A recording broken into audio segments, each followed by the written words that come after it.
A continuación les presentaremos el segundo periodo de la época colonial, el auge del orden colonial. Mitas y obrajes. Desde fines del siglo XVI se abre un nuevo periodo de la dominación colonial en la Audiencia de Quito. La estrategia española, orientada a hacer de América un centro proveedor de metales preciosos, generó una especialización regional dentro del imperio colonial. La Real Audiencia de Quito emergió entonces como un importante abastecedor de tejidos y alimentos para los grandes centros de explotación minera de Potosí. La encomienda fue perdiendo importancia hasta ser suprimida y se consolidó el mecanismo básico de la organización económica, la llamada MITA.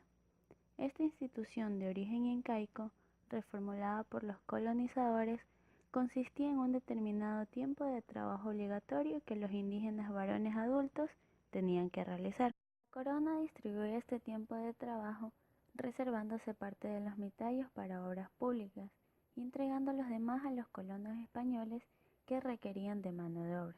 Aunque el trabajo era forzado, tenía que pagarse un salario, lo cual garantizaba al Estado que los indígenas dispusieran de recursos para el pago del tributo. Los mitayos trabajaban principalmente en la producción textil y agrícola, los llamados obrajes, centros de elaboración de paños. Se desarrollaron enormemente de manera especial en la Sierra Norte y Centro. La Real Audiencia de Quito se transformó de ese modo en uno de los polos dinámicos del imperio colonial español, con una actividad productiva y de intercambio especializada, aunque por ello sumamente vulnerable. El poder económico se concentró en manos de los grandes productores y comerciantes de textiles, que manejaban obrajes propios o alquilaban los de la corona. Se definió una relación de explotación metrópoli-colonia, en la cual las riquezas producidas iban en parte a manos de los grupos dominantes locales y fundamentalmente a alimentar el funcionamiento de la economía española, que a su vez era crecientemente dependiente de los centros más dinámicos de la manufactura y el comercio europeo. Determinada estructuralmente por el hecho colonial, la economía de lo que hoy conocemos como Ecuador era desde esta época influenciada en forma directa por su inserción en la economía internacional. La sociedad colonial. Luego del primer ciclo de colonización hispánica, se había definido una estructura social fuertemente diferenciada y asentada sobre la desigualdad. Los blancos, especialmente los españoles de origen peninsular, miembros de la burocracia civil y eclesiástica, encomenderos, obrajeros y comerciantes, estaban en la cúspide de la pirámide social. Ellos controlaban los principales centros de producción económica, la circulación de los bienes y el poder político en la audiencia y en los cabildos locales. En la base de la estructura social colonial estaban los pueblos indígenas, que sufrieron cambios profundos, pero al mismo tiempo lograron mantener la continuidad de varios elementos de su organización. El más importante de ellos fue la lucha por la conservación de las tierras, que iban pasando a manos españolas, no sin hallar de parte de las comunidades dura y a veces exitosa resistencia. La mantención de la estructura comunitaria indígena de sus caciques y sus formas culturales fueron usadas por los colonizadores como mecanismo para el cobro del tributo que los indígenas debían pagar al soberano español. Pero eso significó también la persistencia de formas de organización e identidad que permitieron nuevos tipos de inserción de los pueblos indios en la vida del conjunto social. Sería, pues, un error pensar que la diferenciación entre la República de Blancos y la República de Indios era una barrera de incomunicación, puesto que ambas estaban estrechamente imbricadas por relaciones de interdependencia y dominación. Los indígenas aprendieron pronto ciertas técnicas agrícolas, el cultivo de plantas y la domesticación de animales venidos del viejo continente. El quichua, que comenzó a ser difundido por los incas, terminó por ser la lengua común de los indios, por influencia también de los misioneros. Se dio una interrelación de ese idioma con el castellano.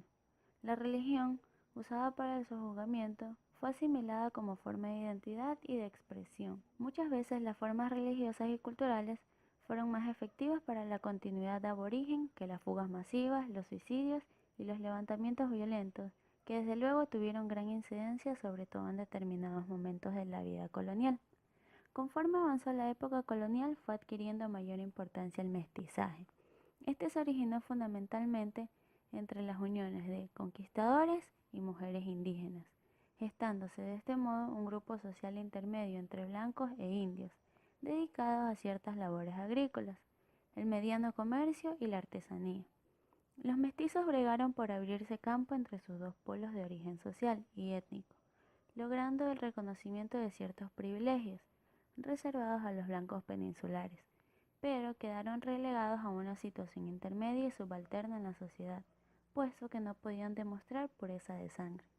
Solo con el paso del tiempo irían logrando el reconocimiento de cierta identidad propia que se expresó en varias manifestaciones de la cultura popular urbana de la época.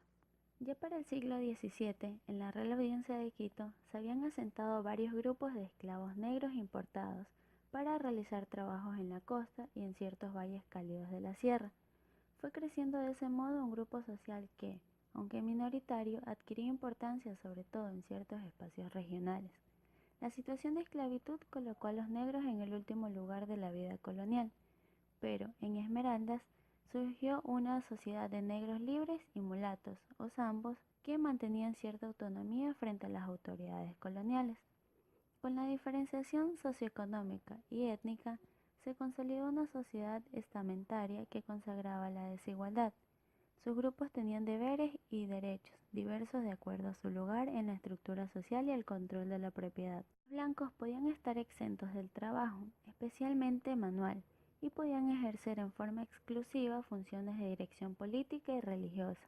Los mestizos, que no pudieran ser reconocidos como blancos, ejercían ciertos oficios, pero estaban excluidos de la educación formal y las funciones públicas. Los indios, y desde luego los negros, se dedicaban exclusivamente al trabajo manual. En esta sociedad se consagró también una realidad de discriminación a la mujer, que soportaba el peso del trabajo familiar en todos los niveles y estamentos. Estado, Iglesia y cultura. En toda la época colonial, el papel del Estado fue decisivo. No solo cumplió una función de conservador del orden, garante de la actividad económico-social y de las funciones políticas e ideológicas consiguientes, sino que se constituyó en una suerte de escenario de las contradicciones entre los intereses metropolitanos y locales. Al mismo tiempo fue también un regulador de las condiciones de reproducción del conjunto de la sociedad, puesto que participaba activamente en el funcionamiento de las mitas y la distribución del trabajo social. El Estado colonial no comprendía solamente la administración de la audiencia, sino todas las instituciones donde se daba la dirección política. En este sentido, los cabildos deben también considerarse como parte del aparato del Estado. Lo mismo puede decirse de la Iglesia, que estaba sometida al control de las autoridades estatales. En efecto, gracias a una concesión del Papa, los soberanos españoles ejercían el derecho llamado de patronato sobre la Iglesia americana. Como patronos se comprometían a protegerla y dotarla de recursos, al tiempo que ejercían celosamente las atribuciones de nombrar y remover funcionarios, inclusive disponer sobre cuestiones de culto. La Iglesia estaba firmemente enquistada en el aparato estatal colonial y ejercía un virtual monopolio de la dimensión ideológica de la sociedad. La burocracia eclesiástica no solo tenía a su cargo la evangelización de las masas indígenas y la función educativa de los colonizadores, sino que al imponer su cosmovisión de la cristiandad como horizonte ideológico, fundamentaba el derecho de conquista y consolidaba las relaciones de explotación imperantes. Justo a esto la Iglesia fue adquiriendo cada vez mayor poder económico, hasta transformarse en el primer terrateniente de la audiencia. La Iglesia era la institución con más recursos para promover las actividades culturales, en realidad una de sus funciones básicas. Entre los más notables intelectuales de la época estaban los clérigos y algunas monjas. Las manifestaciones artísticas se desarrollaron bajo la protección de los conventos, que demandaban obras con motivos religiosos destinados a la evangelización.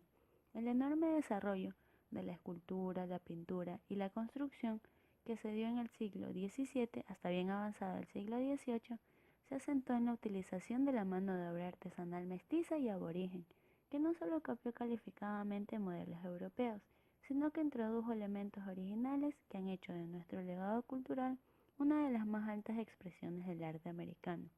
Quito y su jurisdicción fueron un centro muy importante de la pintura, la imaginería y el tallado. Recuento del periodo. Entre la última década del siglo XVI y las primeras del siglo XVIII funcionó el Pacto Colonial, que caracterizó al segundo periodo de la época de dominación hispánica. Hubo entonces una notable continuidad de la vida política y social de Quito, marcada por la relativa estabilidad económica y social, al tiempo que se robustecía el aparato burocrático colonial.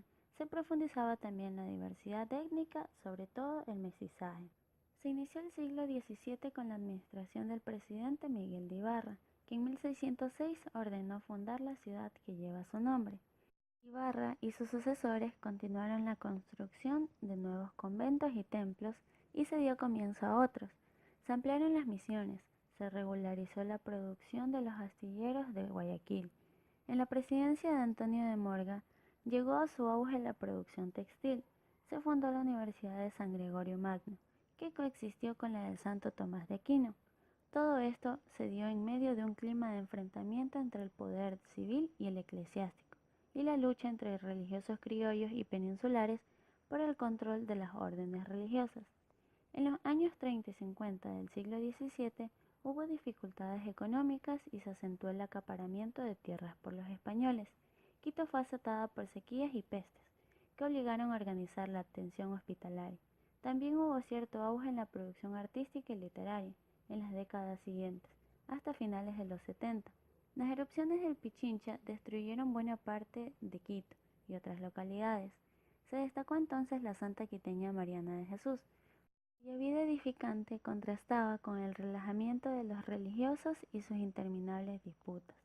La ciudad de Guayaquil fue atacada por los piratas, razón por la que se buscó fortificarla mejor, para contrarrestar las dificultades económicas y proteger a la población indígena. El rey prohibió el establecimiento de nuevos obrajes. Esta orden la ejecutó el presidente Núñez, que inició su gobierno en 1678. La última década del siglo fue de sequía, agravada por un terremoto que destruyó la Tacunga en 1692 y que se repitió en 1698, causando graves daños a la ciudad, así como Ambato y Riobamba. Comenzaba a sentirse la contracción económica que se agravaría el siglo siguiente. Con todo ello, sin embargo, las actividades productivas y comerciales eran aún grandes. En 1681 existían 200 obrajes que ocupaban casi 30.000 trabajadores. En Guayaquil el tráfico marítimo era mucho más intenso que a inicios del siglo y se habían construido barcos de alto tonelaje. Además de las universidades, se estableció el Colegio de San Fernando, regentado por los dominicos, quienes también fundaron una cátedra de medicina. Las misiones en la Amazonía, dirigidas desde Quito, crecieron significativamente, de modo especial en las que estaban a cargo de los jesuitas. Este video fue presentado por Antonio Jara y López Salvatierra, estudiantes de la carrera Licenciatura en Turismo de la Universidad Estatal de Milagro, esperando que les haya gustado. Gracias.